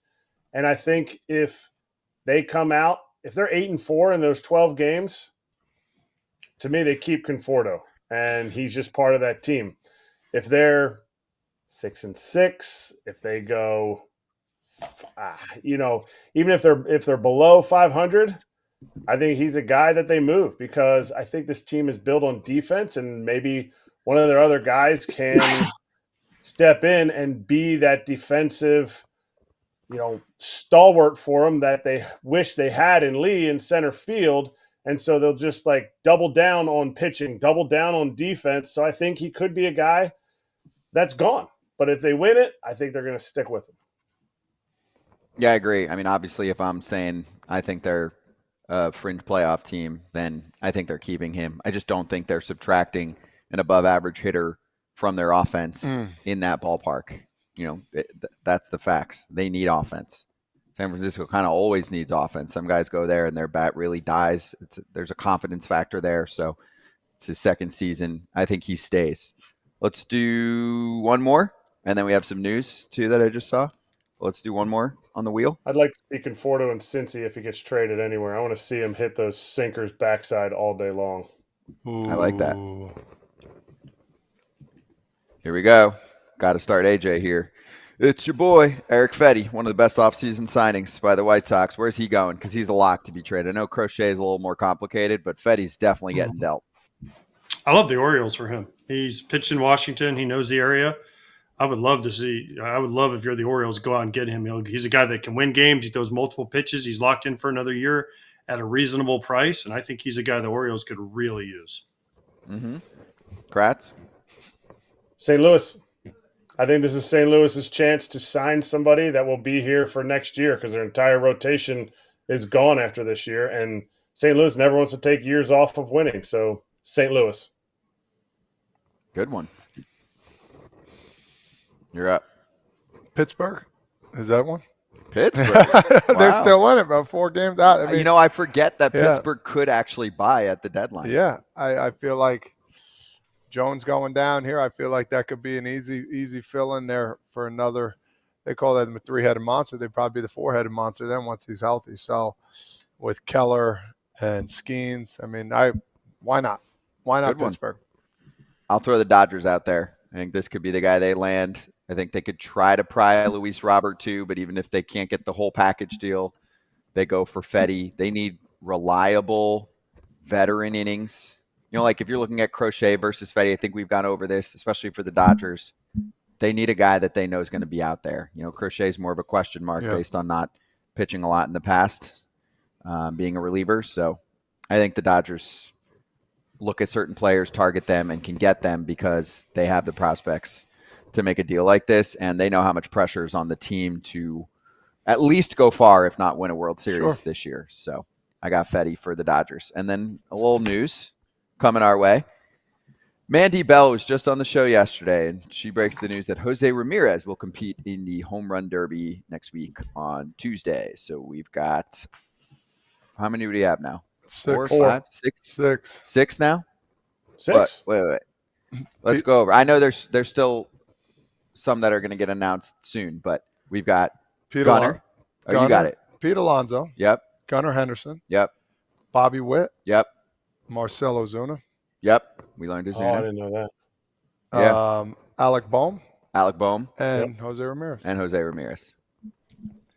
And there's 2 more. 2 more slots. Do you know who the two others are? Do you home run guys? Do you know who the votes are out to? Because it's kind of like the Heisman House, the home run house. Do you guys? I do know, but I'm not allowed to tell. That is tragic. No, well, you asked me. What do you want me to do? I can get in trouble. It's embargoed. Yeah. It'll come out. No, it is. Have you ever seen those emails? Like sometimes there's certain announcements and they kind of tell you that, like the All-Star one. You think I get an email? You think I get emails like that? I think I was more talking to like the baseball industry. Yeah, that was a mistake. Maybe AJ's seen because he's into this the kind of TV stuff and sees some of those notes. But AJ's in like there. I'll give the easy example, AJ, for All-Star announcement this past Sunday.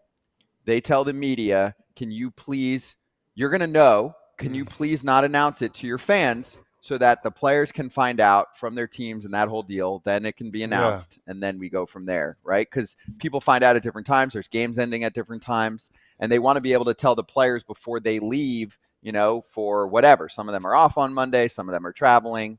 So I actually agree with it. Obviously, you don't want to hold back news, but it's not like they're like, don't tell anyone. It's like a fun one, too. Yeah, it's fun. Like a surprise, It's good. You don't want to ruin it for the fams, AJ, not fans, fam. Like you get to call your family. You don't want to be like, oh yeah, I saw it on someone's Twitter.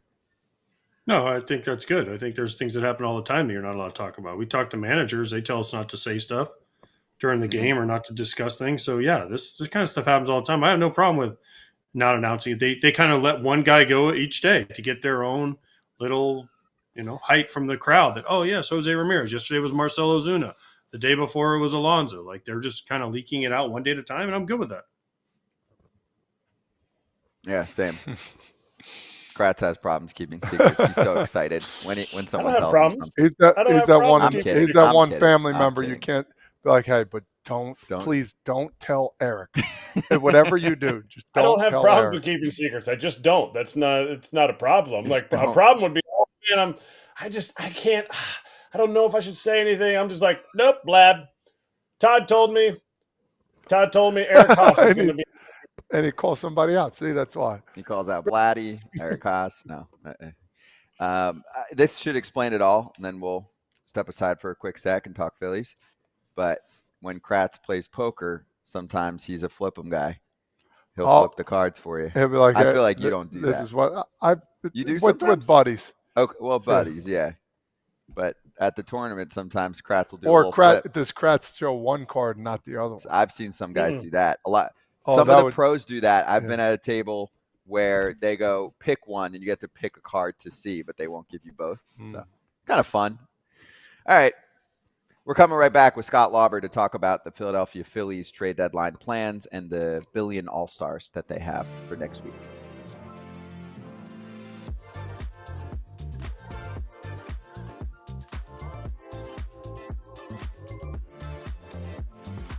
I mean, that's the thing that, like, you guys for sure are more athletic than I am, but you could not do what I do. I believe it. I promise you. And I'm not saying that with arrogance. No, I feel But like I could drive a car if around in circles. If you went into the sauna and you set it at 140 degrees, Yeah. and you just sat there for 4 hours, you wouldn't make it. Now you add The mentality of it. G-forces, you add just the But you guys don't physicalness have air of it. conditioning? No air conditioning. What's the little hose thing that blows? So the air? hose is a carbon dioxide filter so that you're not breathing in gas because you'd gas yourself out, right? So the exhausts are right underneath us. We're around 40 other cars, and so you're sitting on the street in rush hour traffic with your windows down, just breathing it in, right? So there's carbon dioxide, but it takes the ambient air, right? So it's taking air that's going to be 85 degrees today, and it's just filtering it out. And so we don't have an air conditioning system where you can set it at 70. It'll be 125 degrees inside the car today. You want to be rich, invent an air conditioning system. It would be awesome. What if you have to go to the bathroom, Michael? Typically, you don't have to because you'll lose like 7 to 10 pounds of water during the race. That's a great way to lose weight.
It's FT live, as always. We are on Bally Sports and on Marquee and wherever you are listening to your pods later on, and also on YouTube live right now with Scott Lauber from the Philadelphia Inquirer, Phillies reporter from the ballpark right now. Scott, how are you, and how's the weather today?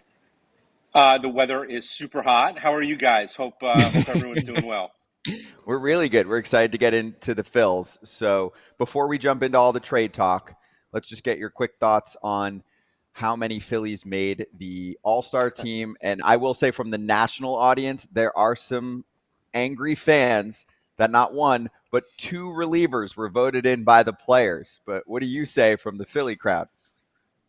Yeah, 7 All-Stars, guys. That's like a quarter of the roster. So it's pretty unusual, and it's pretty interesting. I thought, like you, that the elections of Strahm and Hoffman were interesting because they came from the players. They came from their peers. And I wonder, I'm going to have a chance in a little bit here to talk to Hoffman and Strahm. I wasn't in Atlanta over the weekend, but I do wonder kind of, how it feels coming from their peers. I think it makes a couple of statements. First of all, I think the league kind of looks around and looks at the Phillies and thinks, boy, that team looks like they're having a lot of fun. I think there are a lot of eyes on the Phillies this year in particular, but the last few years overall. And I think that there's also a recognition here that you no longer have to rack up saves and close games in order to be a valuable reliever. I remember, in the days when Darren O'Day made the All-Star team, and Pat Neshek made the All-Star team. It was highly unusual, and very often it came from a team that didn't have another representative that they selected a non-closer. In this case, two non-closers from the team with the best record in baseball. I think it's a kind of an affirmation that the league recognizes that no longer is the ninth inning the only important inning out there in the bullpen. All right, a team with 7 All-Stars. It's hard to say, well, who got snubbed.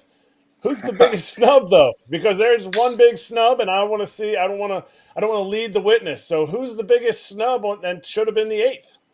Yeah, like you said, it's really hard to identify a snub on a team that had 7. But if you had to pick one, and you asked me to pick one, it would be Christopher Sanchez, right? I mean, he was somebody who has really kind of jumped up this year into another level. His changeup was always a really good pitch. He's added a pitch. His fastball has gained back some velocity that they took off from him in order to kind of harness his command. I think it's been really, really revelatory to watch his transformation in the last 12 months, because when he came up last June, it was like, well, let's see what we get from this guy, because we've exhausted a lot of other 5th starter options.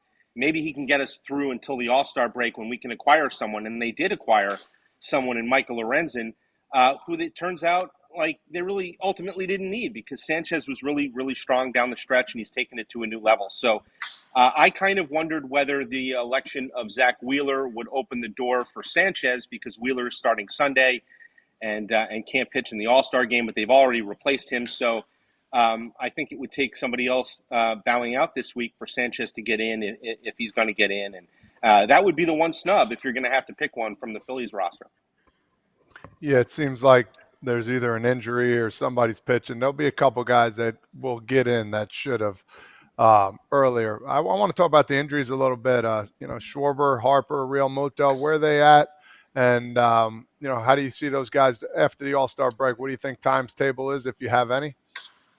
Yeah, I mean, look, so momentarily I think we'll find out that at least Kyle Schwarber is active for the game tonight. He's eligible to come off the IL today, and I think it would take some sort of significant setback on the off day yesterday for him to not be active tonight.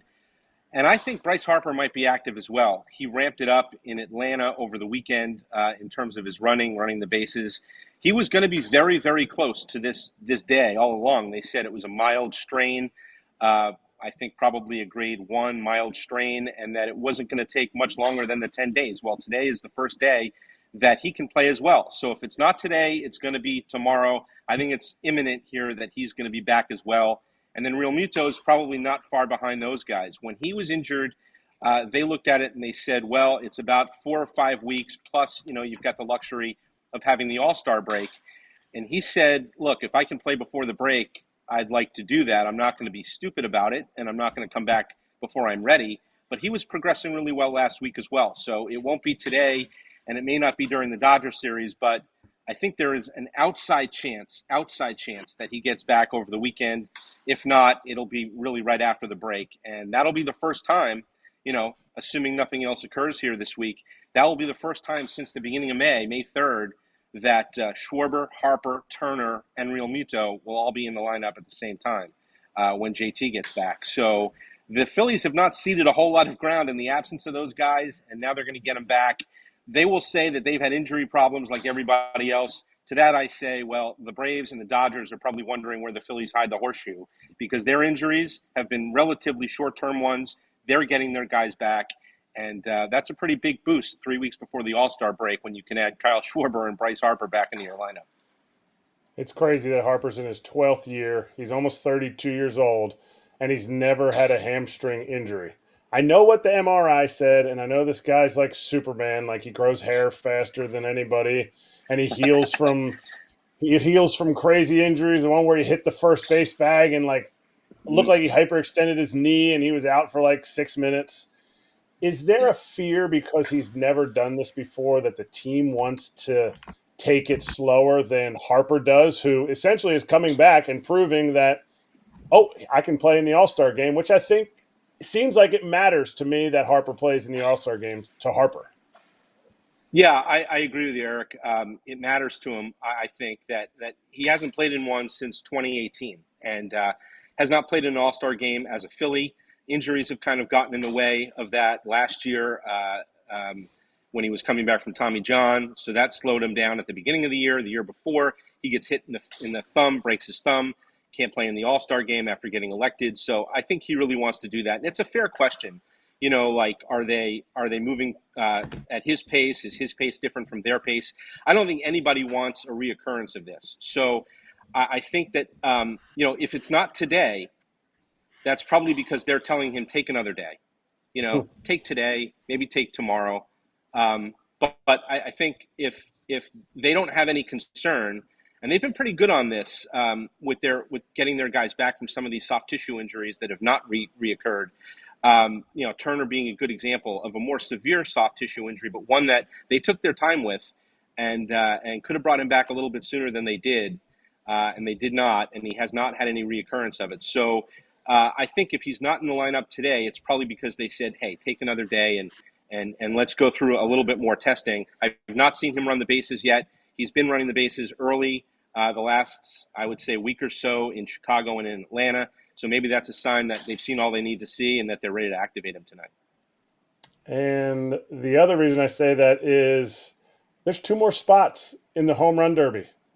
Bryce Harper would be a decent candidate to up his MVP voting. He gets what it takes to win an MVP. Obviously, it's stuff you do on the field. But when you're out there, you're doing cool stuff.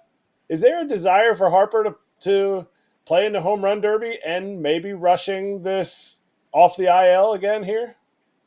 Well, yeah, you make a great point. Like, I've always thought that Bryce Harper understands the entertainment part of this job as much as any player that I've covered in almost 20 years of covering Major League Baseball. He's definitely, they call him the showman, right? For a reason. His teammates do. Because he's the guy who does the soccer slide in London, right? He's the guy who bows to the fans when he played right field to kind of indoctrinate himself here in Philadelphia. He's the guy who does those sorts of things. And so, yeah, you would think the home run derby is his kind of event. He's done it a few times before, most recently in 2018 in Washington. I have not had a chance to ask him yet if he's interested in doing it because he's been on the IL, so it's really been kind of a non-issue to this point. But the last time I spoke to him about a home run derby, it was last year. I was doing a story about the 2018 Derby and how Harper, Schwarber, and Rhys Hoskins, who were all teammates last year, faced each other in that Derby and all wound up advancing. Obviously, Harper ends up winning that Derby. And I said to Bryce at the end of our conversation, I said, hey, would you do it again? And he thought, and I meant that year. I meant last year, would you do it again? And he thought I meant, or his mind went right to, well, how old will I be in 2026 when it's in Philly? And we did the math, and I think that's kind of where his head is at. If he's going to do it again, he wants to do it in Philadelphia in a couple of years. That's kind of, he thinks these things through, you know, in a way that a lot of other people don't. So I think he thinks, hey, that would be the one to target if I'm ever going to do this again. So I've not asked him if he's ruled out doing it next week, but I know his mind is on 2026. I don't know how much it's on the here and now as far as doing another home run derby. Speaking of the here and now, what are the Phillies going to do at the trade deadline? Are they going to go out and make some subtle moves? Are they going to go out and make a big splash move? What do you think? I know they've talked about being right at the luxury tax threshold, and the owner's like, yeah, we don't care about that. If we pass it, we pass it. What do you think their move will be at the trade deadline? So I think they've got a few questions to answer on their own before then, and they have 3 weeks to do it. You know, is Johan Rojas going to be the guy in center field for them in the second half and down the stretch and in the postseason the way he was last year? Or are they going to move Brandon Marsh over there? And the question with Brandon Marsh is he going to play against lefties? Because he hasn't started a game against a lefty starter in 2 months. May 16th is the last time he was in the lineup against a non-opening lefty starter. So he doesn't look like an everyday solution, at least not right now. You'd think that they'd be playing him every day right now if he was going to be that guy. They certainly need some help in the outfield. So I think the question, AJ, as you said, is do they make a move kind of to supplement what they already have, maybe get a right-handed hitting platoon partner for Marsh and go with that? Or do they make more of an all-in kind of move for Luis Robert, for a Jazz Chisholm, someone who could play center field every day? I don't think they know the answer to that question yet. I think that they're still kind of having that conversation internally. I have taken a look back. I wrote something last week about Dave Dombrowski at the trade deadline, and I looked back to 2012, and the reason I picked 2012 is that was the first year of the expanded wild card, and the wild card, of course, has since expanded again since 2012, but that was the first year of 2 wild card teams, and mostly what he does, and he's had a bunch of first place teams at the deadline since then, 2012, 13, and 14 in Detroit, 2016, 17, and 18 in Boston, and now here. Mostly what he's done during those years is supplement around the edges. Steve Pearce, right, who ended up being a huge part of that team in 2018, winning the World Series MVP, was kind of a around the edges sort of trade ahead of the deadline. Even Nathan Eovaldi in 2018 was kind of, a piece for the rotation, and he wound up being a huge part of their postseason, but was not like a headline stealer blockbuster. The one outlier is 2014 in Detroit, and there are some similarities between that situation then and this one now. The Tigers went to the World Series in 2012 and lost. They went to the ALCS in 2013 and lost. 2014, they were all in with an owner who really wanted to win, spent a lot of money on the roster, and that was the year Dave Dombrowski pushed all his chips in the table, made a 3-way trade for David Price at the deadline, ended up not working out. The Tigers didn't win a playoff game that year. But if you're looking for, the example of Dombrowski going for it in a situation like this, that would be it. I still put my money on a supplemental move, something around the edges of the roster. Like I said, a right-handed hitting outfielder to split time with Marsh, another reliever to kind of further deepen the back of a strong bullpen. Those are the kind of moves I think that they'll make, but I don't rule anything out with Dombrowski, with an all-in owner in John Middleton, and the fact that they've been close the last 2 years and haven't gotten there, and they're really World Series or bust this year. Is this a playoff series? Everybody loves to be like, oh, there's a measuring stick. But as I'm looking at it, the Dodgers are going to throw Bobby Miller, Gavin Stone, and old Terrence Brockington Davidson in the last game. So is it really a measuring stick, or is it a measuring stick because this is the best pitching staff in baseball facing one of the best lineups in baseball? Yeah, I guess it's a measuring stick of sorts, right? Because, to me, there are 3 super teams in the National League. It's the Dodgers, the Phillies, and the Braves. And whenever they play each other, no matter what condition their rosters are in, it's some sort of a measuring stick. So, yeah, I think a little bit. Now, that said, I would love it if Mookie Betts was in the lineup this week. I would love it if the Phillies were facing Yamamoto or if they were facing Walker Buehler. They're not. Nothing against those guys. Miller, Gavin Stone's having a really nice year, and we'll see what they come up with for Thursday. But, I would love it if the Dodgers were at full strength. The Phillies look like they'll be very close to full strength this week with Schwarber back and I think Harper back. So I would love to have seen that series. They'll play each other again in August, maybe Mookie will be closer. I don't think he'll be back yet. Maybe Yamamoto will be closer. I don't know if he'll be back yet. I would really love to see this series, straight up that way. Just the same way that I would have loved to have seen last weekend in Atlanta with Ronald Acuna on the field and Strider on the mound and Harper in the lineup and Schwarber in the lineup. That was a sort of watered down Phillies-Braves series, and the Phillies lost 2 out of 3, and they weren't particularly panicked about it. Because they had got this big lead in the division and because it wasn't really like a, even strength kind of a test. So I think it's a measuring stick of sorts. It's the best team the Phillies, have faced. Look, they faced the Braves over the weekend, but, this little stretch of Braves-Dodgers was the best they were going to face really all season to this point. So I'm curious to see the Dodgers and what they look like and how the Phillies match up. I'm sure the Dodgers feel the same, but I would have loved to have seen this series if the Dodgers were at full strength. Agreed. Well said, and maybe we will at some point later on, much later on, maybe in October. Scott, great to have you on. Really appreciate the great insight with the whole crew here. You can follow Scott at Scott Lauber, Lauber, and read his work in the Philly Inquirer. Thanks. Enjoy the series and stay cool, kinda, okay? Thanks, guys. You guys too. I'll talk to you soon. Thank you. Appreciate you. Scott Lauber with us on FT. We're coming back with locks.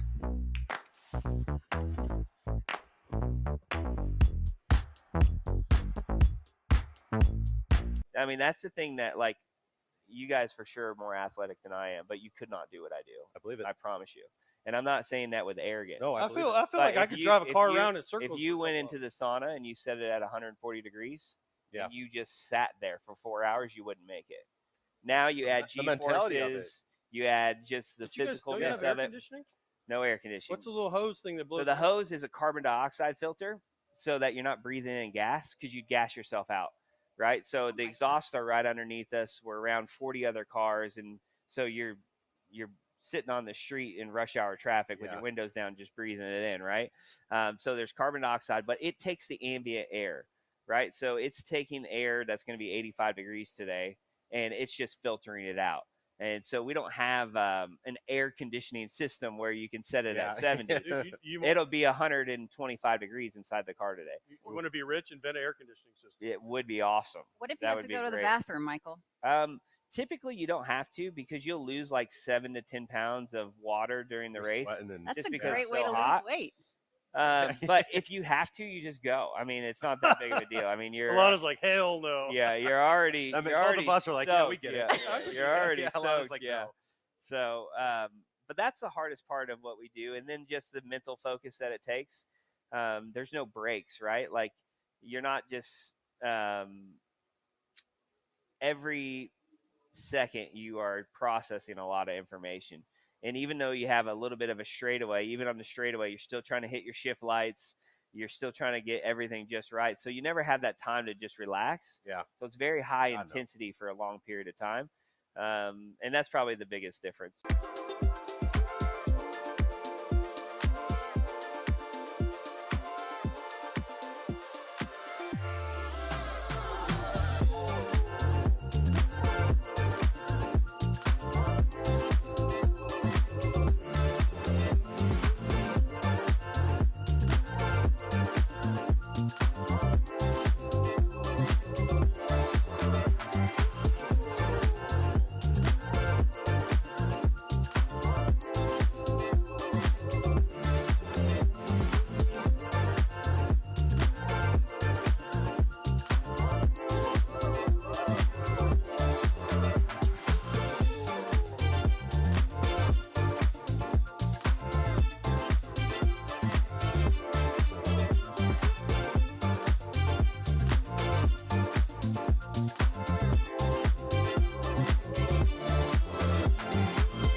What's good? Let's make some locks. Are you ready, people?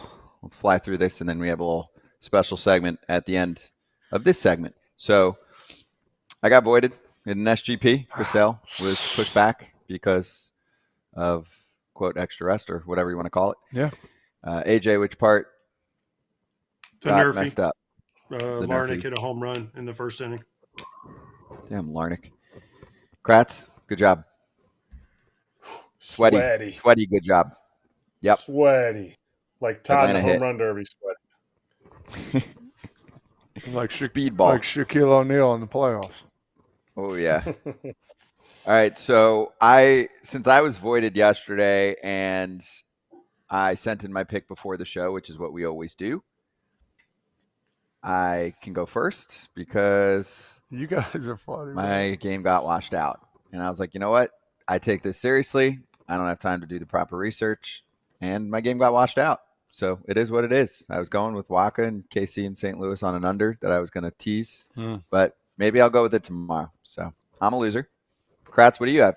I'm not a loser, actually. I just don't make any money today. Yeah, so you broke even, and one of mine washed out with you. I had a first ever Nerfy parlay. I went the Nats, no run in the first inning. I went KC, no run in the first inning. And I went the White Sox, no runs in the first inning. All on the road, except for the White Sox, and they are top three in not scoring in the first inning. So we'll see how the rest do, but that's where I'm at right now. So yours is playable. Just we were going over this before the show. If you're a same game parlay, it's a void if there's a piece of the puzzle that's not getting put together. If you're a regular parlay, you just knock that one out and your odds change. Surprised it's only plus 112. I am too. Why? For three teams that don't score much individually, you're buying each of those teams. You're not buying the entire first inning. Yeah, it seems low. Essentially, you're buying under a half a run is how it comes out to, and they're each at like minus 350, and so together. Oh, I get what you're saying. Yes. Okay, gotcha. Okay, AJ. I went Cleveland, Detroit over parlay over 8.5. I think both those teams are going to swing it. Maeda and I think Williams is pitching. No, Williams. Who's Cleveland? Whoever it is, someone's going to score runs. And then I took Boston money line and Houston money line, and that gets me to plus 284 for the three of them. And it's Ben Lively, but yeah, Maeda's ERA is getting close to 7. Yeah, I mean he's been getting smashed, and the Guardians have been swinging it. Yep. All right, I like it. He's the boldest man of the day. Todd Father, you're up. How come everybody's got so much in theirs and I just have simple? Everybody likes the parlay action. I'm usually simple, but yeah, today I'm going Baltimore minus 1 and a hook. Creamer. What do you call him? Dean Kramer. Kramer's on the mound. Love him to death. Chicago's coming to town. I just feel like Baltimore's going to win one of those games like 5-1 or 6-0. And I'm going Baltimore minus 1.5 at plus 115. 300 win 345. There you go. Chicago has been struggle city, so we'll see if their offense can pick it up with Ty on the mound. All right, there's your locks. And a little announcement today from our friends over at BettMGM. They're opening up the arcade. So BettMGM Arcade offers a hand-picked selection of over 120 games, which offers players a new way to play. With a nostalgic nod back to the arcades of the 80s and the 90s, BetMGM offers great games like Skee Ball, Pop-A-Shot, and Space Invaders, as well as amazing brands like The Goonies, Ghostbusters, and Monopoly. You head over to BetMGM.com or head into the app and click on the arcade tab to get in on the action. You got to be in Michigan, Pennsylvania, or New Jersey, the casino online states. Skee Ball. I grew up on Skee Ball. I'm sure you did too. I did. Love it. I worked on the boardwalk, my first job. And you were doing what? My first real job on the boardwalk was the basket. The rims, we would bend the rims in, and you'd have to make a shot. And the basket was really hard to do. The rims weren't real deal. But guess what? Everybody's like, "Oh, you make one," and I knew exactly where to hit the ball on the rim. Sorry about it. Yep. It's like your picks. It's like your BetMGM locks. You just know right where to put the ball in the rim, Todd. Love that. The home cooking right there for those rims. They weren't folded, but just a little bit. Yeah, a little folded. AJ, Clubhouse gaming. Any arcade games in the clubhouses? Yeah, there's a lot. I mean, Cleveland has a few of them. San Diego has Golden Tee. There's a lot of them. Milwaukee had one. Anaheim had one forever. There's a lot of clubhouse games that go on. I think St. Louis had the you spin the ball, right? Isn't that gold? Is that Golden Tee you're talking? Golden Tee. Oh, you just hear in the background that guy's playing some golf. Yep. I remember my son played with Ethan and Jackson Holiday in Golden Tee in St. Louis on the home side forever. Every day they'd be in there playing Golden Tee during batting practice or after batting practice. That's cool. Love that. Yeah, we grew up. We had some pin. For a while, I wasn't allowed to have a gaming system, but we had some pinball machines and Pac-Man, stuff like that. Galaga, the whole deal. Kratz, what about you? I want a pinball machine so bad in my basement. I would spend hours on that thing. Skee Ball's the one in the clubhouse that I never saw, and I love playing skee ball down the shore. But best one I enjoyed, Buck Hunter. They would just have a Buck Commander or whatever the game was. You know, you'd have the gun and you'd get the beast as it runs across. It was great. It was quick. You could get a quick game in, or if there's a rain delay, you get a whole what do they call it? Expedition in.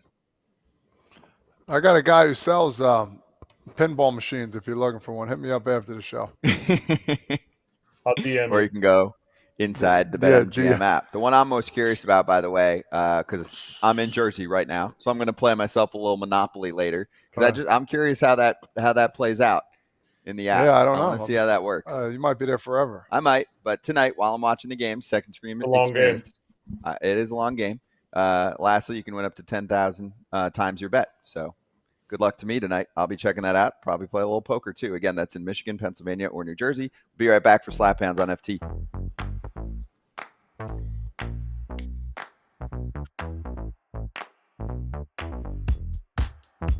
I think we need a starter, a frontline starter. I also think that we need some bottom of the order help, whether that's, obviously it's another bat. Middle of the infield, I'm not as concerned about anymore. I think the Max Muncy injury is an issue. You always want starting pitching. You always want good bullpen help. But I think moreover, you look at what the Dodgers did in the last couple of series, and they just looked flat. They looked flat to me. And again, we talked about not a lot of series, Clint, that were circled on the calendar anymore, except for the upcoming series with the Philadelphia Phillies. We'll talk about that in just a second. But it almost is as if they played down to the competition. Yeah, it's felt like that, particularly these last 3 series. And overall, I had the numbers before the Brewers series, and I think the Dodgers were like 30-17. No, it was close. They're basically playing 500 ball for their last 38 games. That's what it was. They were playing about 500 ball. Just looks like a team that is in need of a little spark. Right now looked like a team that was in need of a little bit of break. But the last 3 series, you lose one to the Giants, you lose one to the Diamondbacks. Both teams they're not playing up to what we expected out of them entering the season. And the Brewers in first place in the NL Central. You play up to that competition. You feel good. You feel better. The horses were lined up a little bit there. Tyler Glasnow, gives up the grand slam, but still plays the stopper the team needed. But really, it screams like it's a team that needs a break, and they also need, as you mentioned, you need Max Muncy back. It's still a team playing without Mookie Betts, without Yoshinobu Yamamoto, without Gavin Lux hitting. There's a lot of those little problems. The fact that they are as good as they are just tell you how good the Los Angeles Dodgers are, but still very much feels to me like a team that needs a break right now.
For the people, let's go over the weather report in Oakland, Sacramento, and Las Vegas.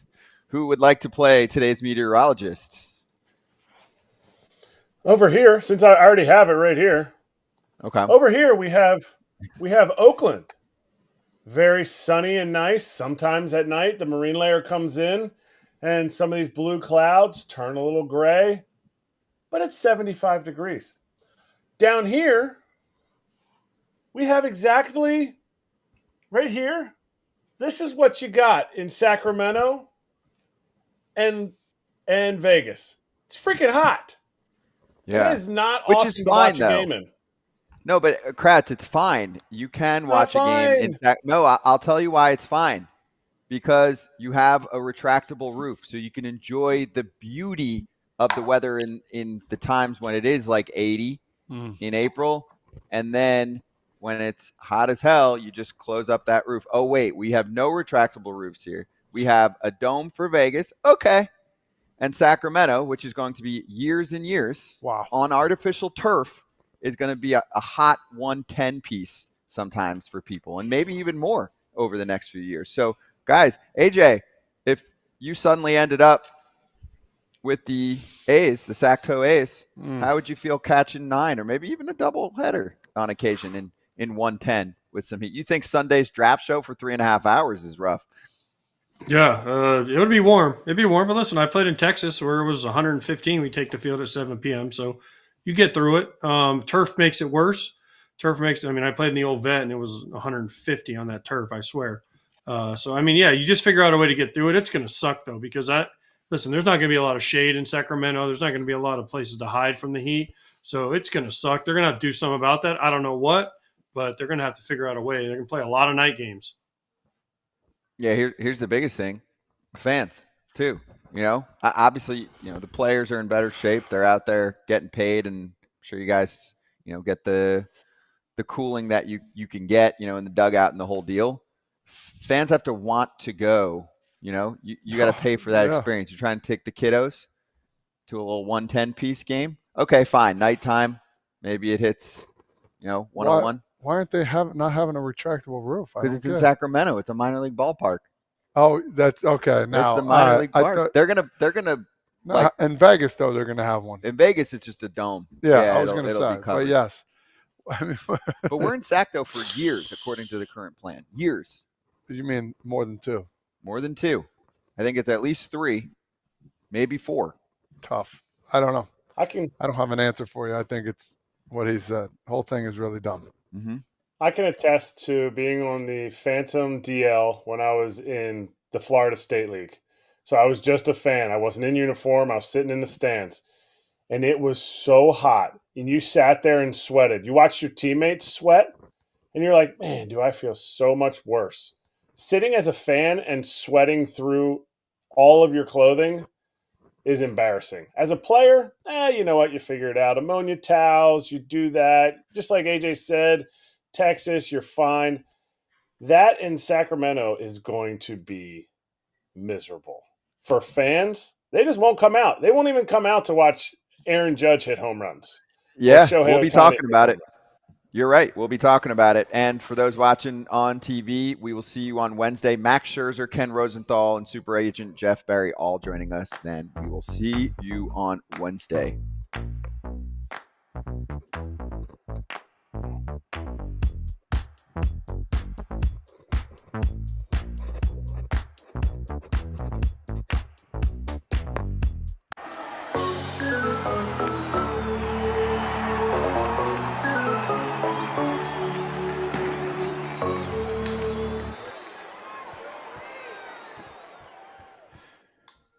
All right, let's slap for the YouTube audience.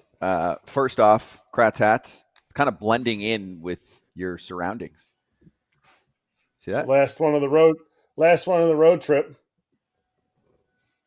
The Chiefs. Chiefs underwear hat, the old BP hat from 2006 to like 2010. Doesn't even fit on my huge noggin of a head. Did you say underwear hat? Yeah, it's got the underwear hat. These brims are these. They're like stretchy. The stretchy brim, just like the waistband of your underwear. So I call them underwear hats. Haven't heard that, but I'm into it. I like it. A for the underwear hat name. The hat itself is AJ Whatted. D. Yeah, I'm not a fan of those hats or the color or the logo. So yeah, it's not a very good. Not going to be a good. You mean creative. the choo-choo train doesn't do it for you? Not All really, aboard! No, sorry. The red train. No. Yeah, so just to remind everyone, Scherzer scheduled for tomorrow. Ken's back tomorrow. Great segment with Ken on all the questions today. And then Jeff Berry, who recently retired as an agent, but he did the deals for Hader and the Brian Reynolds extension. JT Realmuto's agent for a long time. Actually, was chatting with him today just to say hello and, ask him about some fun topics we could bring up. Tell him he was my old agent. I know. Too. He said hello to you. He actually had a nice thing about each of you. He said hello to Todd and how he loved working with Todd. He said he's got a story about Kratz from, I think, Joe Blanton. And he said he loved AJ from Burley, who he also repped. So, yeah, he had all love. but also then wants to debate you guys tomorrow on some things. So I'm like, go for it. They're ready for you. So anyway, we're ending here, but I just want to let everyone know we've got Baseball America. And yes, Last Eyebar, thanks for the super chat. Appreciate you pointing out the amazing Sacramento weather that A's fans are so looking forward to.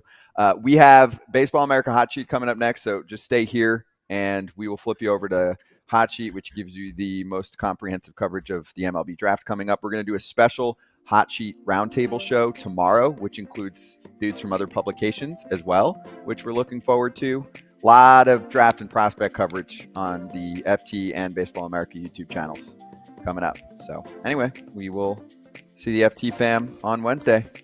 Good show, everyone. Safe travels. Follow me on Twitter, and Todd will tell me who's all going to be in the home run derby. Kratz is going to break it. Kratz, I'll be at your spot tomorrow. I'll see you then. Sweet.